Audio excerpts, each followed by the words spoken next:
South Sudan. South Sudan activist arrested for trying to smuggle weapons from U.S.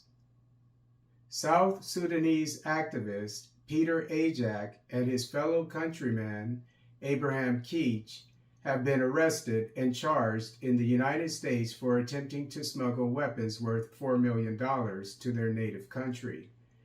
The weapons in question include Stinger missiles, grenade launchers, hand grenades, sniper rifles, military-grade rifles, and ammunition.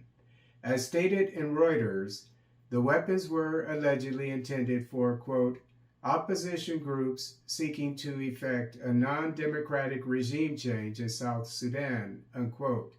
Between February 2023 and February 2024, Ajak and Keach tried to illegally purchase the weapons from undercover law enforcement agents and smuggle them to South Sudan through a third country. According to the East African, quote, they wanted them purchased under a fake contract for consulting services and items mislabeled as communications equipment related to human rights, humanitarian, and civil engagement inside South Sudan refugee camps, unquote.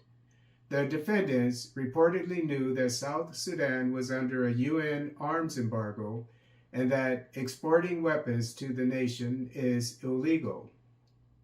The UN Security Council imposed the arms embargo after the civil war in South Sudan between 2016 and 2018.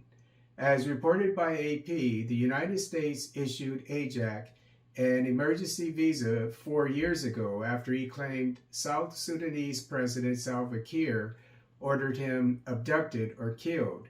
Ajak recently was a postdoctoral fellow in the Belfer Center's International Security Program at the Harvard Kennedy School and a fellow at the Africa Center for Strategic Studies of the National Defense University and a Reagan-Fassel Democracy Fellow at the National Endowment for Democracy.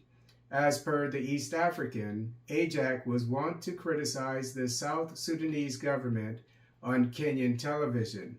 If convicted of illegally dealing in weapons, Ajak and Keach face up to 20 years imprisonment and an additional 10 years for attempting to smuggle items in the United States.